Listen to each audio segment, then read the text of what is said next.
Ciao a tutti e benvenuti a Premus de Calcio. Quella che si concluderà oggi, lunedì 18 settembre, è stata una giornata di campionato con alcuni risultati eclatanti e qualche polemica. Se la vittoria della Juventus contro la Lazio era pronosticabile, stupisce la sonora sconfitta del Milan nel derby con l'Inter.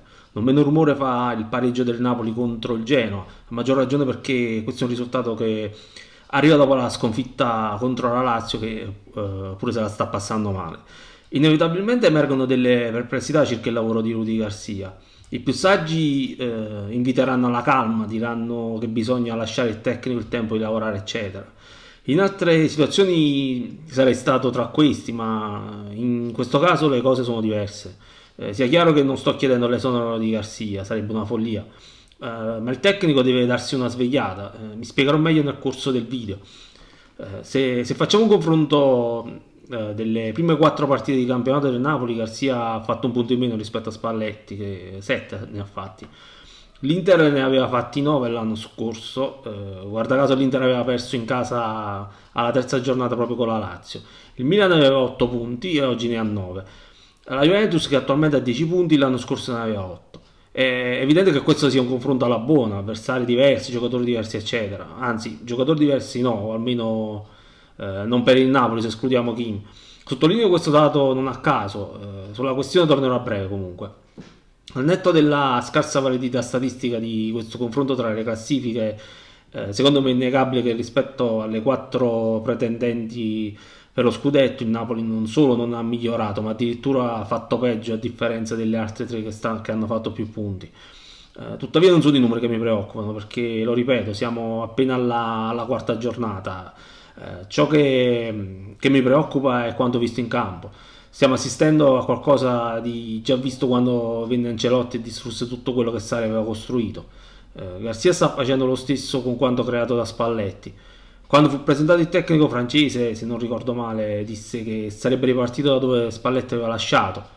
La cosa mi fece tirare un sospiro di sollievo, anzi, Garcia mi fece un'ottima impressione. I primi dubbi li ho avuti in occasione delle amichevoli, tuttavia rimasi relativamente tranquillo, eravamo all'inizio. Le prime pecche si sono viste contro il Frosinone, ma la vittoria e il tasso tecnico superiore hanno mascherato i problemi. Bene con il Sassuolo, che come abbiamo visto è squadra modesta. Arriva la Lazio e i timori si concretizzano. Si conferma quanto di brutto si è visto a Frosinone, squadra lunga, disorganizzata, Osimhen lasciato in avanti ad attendere lanci lunghi che diventano preda dell'avversario, gioco lento e prevedibile. Lo stesso compito si è visto contro il Genoa. Se con Spalletti Osimhen aveva imparato a fare l'attaccante, con Garcia sta disimparando, però la colpa non è sua.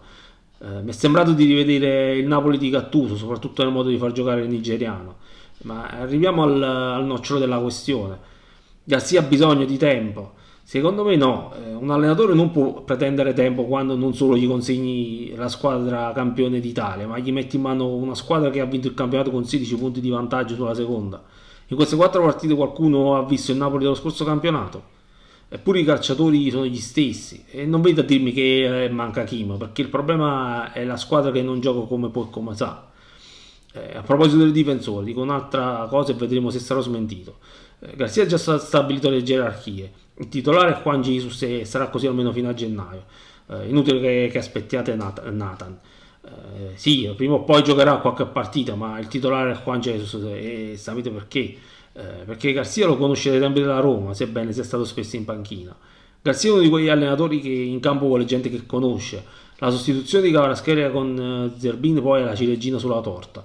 Cosa voleva dimostrare con questa sostituzione, ma soprattutto cosa pensava di ottenere. A Napoli lo sennato Ancelotti ha fallito, ha distrutto il giocattolo creato da Sarri e ha lasciato macerie oltre che creare un grosso danno economico.